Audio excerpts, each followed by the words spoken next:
की कनक चौहान। मैं उस देश की नागरिक हूँ जिसका संविधान भारत माता की अमर संतान है।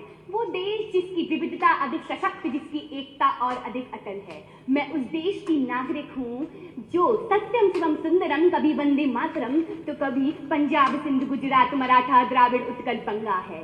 ऐसी प्रेम की पूज्य भूमि को सादर नमन करते हुए, आदरणीय मुख्यमंत्री जी को नमन करते हुए एवं समस्त निर्णायक मंडल को नमन करते हुए, मैं कनक चौहान उत्तर प्रदेश की ऐतिहासिक नगरी आगरा से आपके समक्ष आज के विषय संविधान दिवस के 11 संकल्पों पर अपने विचार साझा करने जा रही हूँ। महोदय, वर्तमान में परम आवश्यक है कि यदि हम अपने पावन संविधान की बात कर ही रहे हैं तो एक क्षण रुकें और सोचें कि क्या होता यदि संविधान न होता। शायद हम आज भी भटकती नौका में उफान ले रहे होते, या कह दें कि अन्य राष्ट्र हमारी हालत का अनुमान ले रहे होते। लेकिन यह हमारे पूर्वजों की देन है कि आज हमारे भारत संप्रभुता और समाजवाद का एक राष्ट्र है। ये हमारा संविधान ही है जो हम भारतीयों को लोकतंत्र समाजवाद का हिस्सा बनाता है। महोदय,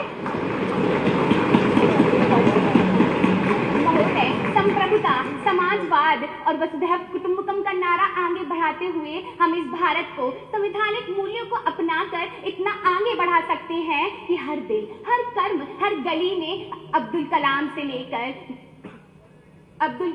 लेकर प्रतिभा पाटिल मिल सकती हैं और विश्व भर में ये परचम हम लहरा सकते हैं कि दुनिया का इतिहास पूछता रोम कहाँ, यूनान कहाँ, घर घर में शुभ अग्नि जलाता वह उन्नत ईरान कहाँ, दीप बुझे पश्चिमी गगन के व्याप्त हुआ बद अंधियारा, किंतु चीर कर तमकी झांकी चमका हिंदुस्तान हमारा।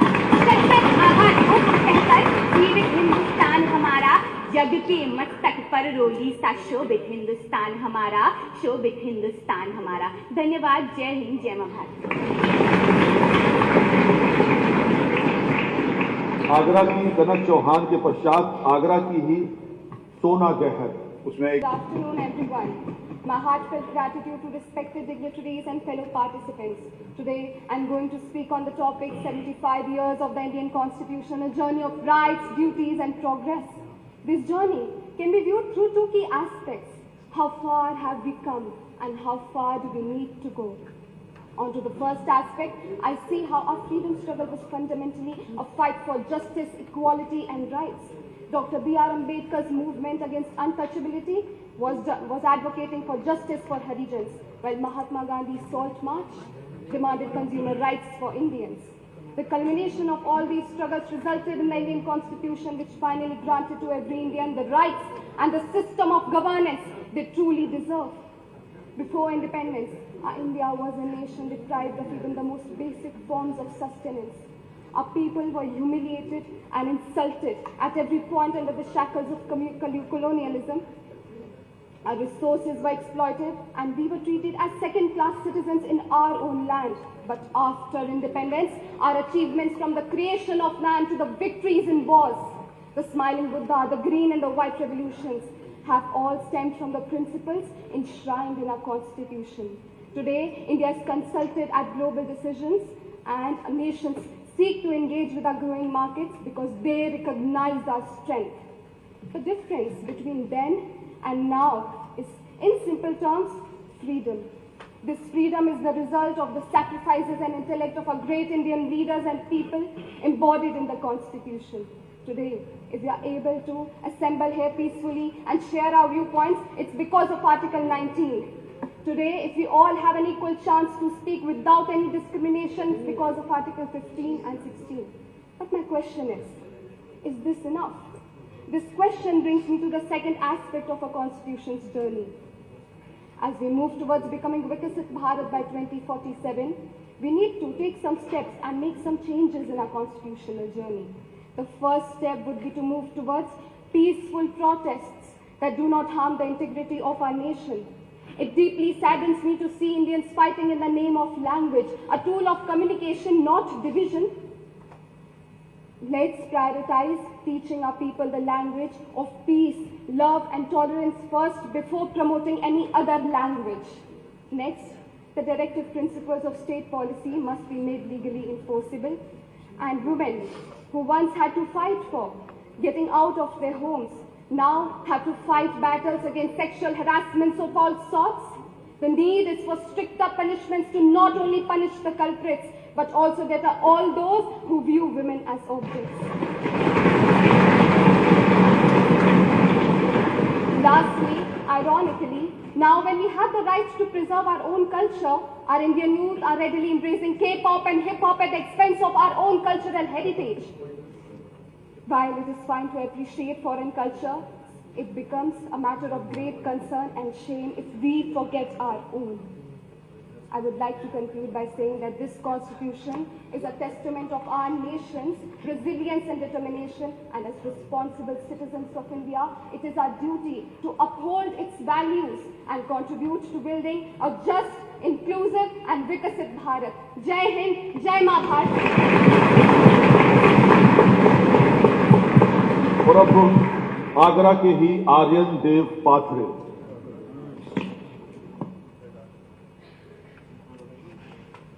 जीते हो किसी ने देश को क्या, हमने तो दिलों को जीता है।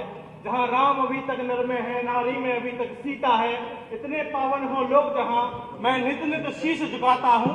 भारत में रहने वाला हूं, भारत की बात सुनाता हूं, भारत की बात सुनाता हूं।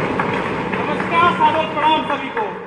बाबा साहेब अम्बेडकर ने कहा था कि जो लोग अपना इतिहास नहीं जानते वे इतिहास नहीं बना सकते, और आज वही इतिहास भारतीय संविधान की 75 वर्ष पूर्ण होने का उत्सव मना रहा है। तो चलिए उसके कर्तव्यों, प्रगति की यात्रा पर आपको लेकर चलता हूं। हाँ, ये वही संविधान है जो कहता है कि मैंने तो उपहार दिए हैं, मौलिक भी अधिकार दिए हैं, धर्म कर्म संस्कार दिए हैं, जीने के अधिकार दिए हैं, मेरे वादे समता के हैं, दीन दुखी से ममता के हैं। अरे जरा सोचकर देखिए उस दौर को जब चारों ओर अन्याय का अंधेरा था, शोषण की तलवारें चमक रही थी, परंतु हमारे युवा वीरों ने हार नहीं मानी। राजगुरु भगत सिंह, सुखदेव जैसे युवा वीरों ने यही नारा दिया कि हमारा भारत हमारा होगा, और इसी संकल्प ने भारतीय संविधान की रचना की जो आज हमारे शक्ति का प्रतीक है। 1947 से विकसित भारत 2047 तक का सफर भी बिना भारतीय संविधान के असंभव है। अरे अंग्रेजी सत्ता की फूट डालो राज करो की नीति ने भारत को तोड़ने का प्रयास खूब जोर से किया, परंतु भारत ने वसुधैव कुटुंबकम की नीति को अपनाया और सबको गले लगाया, क्योंकि भारत की भूमि ने देखा न्याय सदा इतिहासों में, भारत की भूमि ने देखा प्रेम गुजरती सांसों में। भारत आने वाले भारत का होकर रह जाता है और सबको गले लगा ले, ऐसी प्यारी भारत माता है, ऐसी प्यारी भारत माता है। और उस भारत माता के संविधान के 75 वर्ष पूरे होने का सफर आसान नहीं था। बंटवारे की त्रासदी, गरीबी की मार, जगह जगह पर चुनौतियां थी, पर संविधान ने कहा कि उठो, जगो और अपने हक के लिए लड़ो। उसने हमें तलवार और ढाल दी, न्याय, स्वतंत्रता और समानता की। महोदय, जब मैं एक भारत श्रेष्ठ भारत को सोचता हूं तो माननीय अटल बिहारी वाजपेयी हृदय को खोल देते हैं कि आजादी अभी अधूरी है, कैसे उल्लास मनाऊं मैं, थोड़े दिन की मजबूरी है। दिन दूर नहीं, खंडित भारत को पुनः अखंड बनाएंगे, गिलगित से गारो पर्वत तक आजादी पर्व मनाएंगे। और स्वर्ण दिवस के लिए आज से कमर कसे बलिदान करें, जो पाया उसमें खो न जाए, जो खोया उसका ध्यान करें, जो खोया उसका ध्यान करें। और बात यदि युवा वर्ग की करूं तो आज की सभा इस बात को चीख चीख के बता रही है कि युवा वर्ग इतिहास के लिए कितना जरूरी है और भविष्य के लिए भी। अंत में युवा साथियों का आह्वान करते हुए विदा लेना चाहूंगा कि हम वीर शिवा हम छत्रसाल, हम वीर शिवा हम छत्रसाल, इस अमर दुर्ग के द्वार पर हृदयों में आंदोलन विशाल, हाथों में थाम कल की मशाल, हम रणभूमि पर शत्रुपाल, तलवार एक कर एक ढाल, हृदयों में आंदोलन विशाल, माथे पर शोभित तिलक लाल। हम वीर पराक्रमी महाबली, हम भारत माँ के नौनिहाल, हम भारत माँ के नौनिहाल। जय हिंद, जय भारत।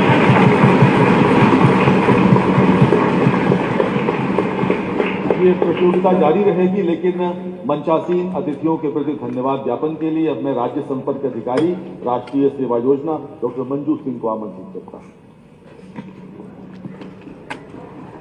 भारत युवा संसद के इस ऐतिहासिक कार्यक्रम में इस ऊर्जा के साथ में दो शब्दों के साथ में सभी को धन्यवाद देना चाहूंगी। कुछ लोग जहां में ऐसे हैं जो तख्त बदलने निकले हैं, कुछ लोग जहां में ऐसे हैं जो तख्त बदलने निकले हैं, किंतु उत्तर प्रदेश के यशस्वी मुख्यमंत्री जी के समक्ष आपके युवा यहाँ बैठे हैं जो वक्त बदलने निकले हैं, जो वक्त बदलने राज्य स्तरीय विकसित भारत का युवा कार्यक्रम एवं खेल मंत्रालय के द्वारा ये आयोजित इस कार्यक्रम को नेहरू युवा केंद्र संगठन तथा क्षेत्रीय निदेशालय NSS तथा उच्च शिक्षा विभाग NSS के द्वारा ये आयोजित किया गया और इसमें माननीय मुख्यमंत्री जी के उद्बोधन और एक एक बात के लिए हम सभी माननीय मुख्यमंत्री जी का हृदय से आभार व्यक्त करते हैं।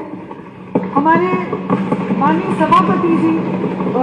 सभापति जी श्रीमान मानवीय सिंह जी की जब हम लोग मिलने गए सर ने इतनी प्रसन्नता प्रकट की कि इस प्रकार का ये कार्यक्रम बहुत ऐतिहासिक होगा। निश्चित तौर से ये विधानमंडल के लिए भी और विधानसभा परिषद और विधानसभा के लिए बहुत ही गौरव की बात है। सर, हम आपका भी बहुत बहुत धन्यवाद प्रकट करते हैं। हमारे विधानसभा अध्यक्ष माननीय सतीश महाना जी की पूरी भूमिका है। सर, जब हम लोगों ने आपके पास हम लोग ये पत्र लेकर आए नेहरू युवा केंद्र संगठन और राष्ट्रीय सेवा योजना, आपने तुरंत कहा इतना अच्छा अवसर है माननीय मुख्यमंत्री जी का, इसमें जैसे ही इसमें आशीर्वाद प्राप्त होता है हम सब मिलकर निश्चित तौर से इस कार्यक्रम में 3 हमारे जो आपने अभी तो सिर्फ छोटी सी वानगी देखी है सर। एक बार हम लोग कानपुर विश्वविद्यालय की हमारी एक बच्ची पहले ही पार्लियामेंट में विजेता हो चुकी है। तो निश्चित रूप से उत्तर प्रदेश के सभी जो युवा यहाँ आए सर, मैं अपनी बात को जरूर कहना चाहूंगी कि बच्चे कह रहे थे कि मैडम सबसे बड़ा सौभाग्य होगा क्या सर के साथ हमें अपनी एक सेल्फी लेने का मौका मिलेगा।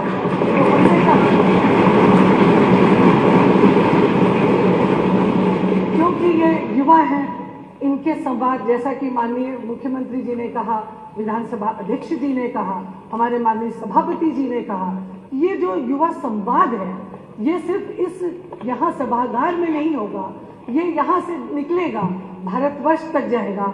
इस बार महाकुंभ जो हुआ, सुनीता विलियम्स जी की जो फोटोग्राफ है अंतरिक्ष की, आपने देखा कि 8 वर्षों की इस उपलब्धि में सेवा, सुरक्षा और सुशासन के बारे में आज हम बात कर रहे हैं। इसी को बढ़ाते हुए एक ये भी मील का पत्थर साबित होगा कि इस विधानसभा की इस ऐतिहासिक विधानसभा मंडप में हमारे जितने भी ज्यूरी गण हैं, आप लोगों के समक्ष जो ये युवा उद्गार प्रकट करेंगे, आपको भी अपना समय देने के लिए बहुत बहुत धन्यवाद।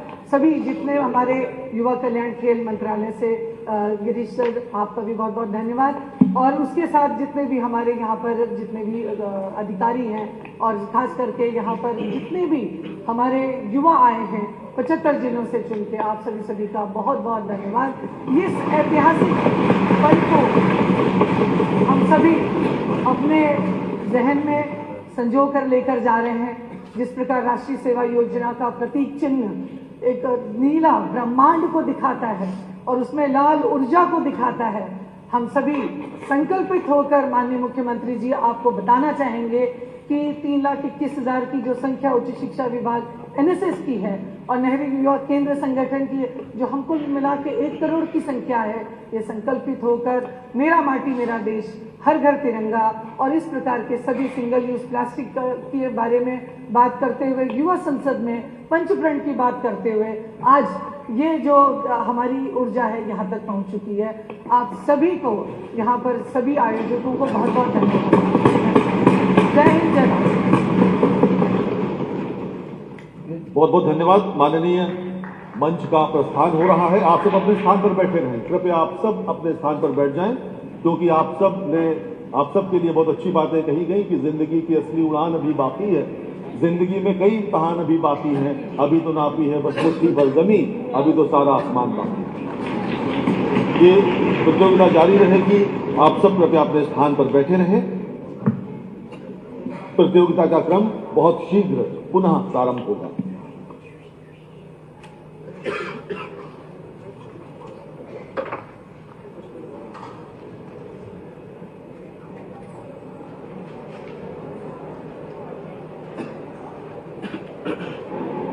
कृपया सभी अपने स्थान पर ही बैठे रहें। कृपया बैठे रहें। हाँ, टाइम है, जलपान का टाइम है, एक बार पैसेज को क्लियर हो जाने दीजिए।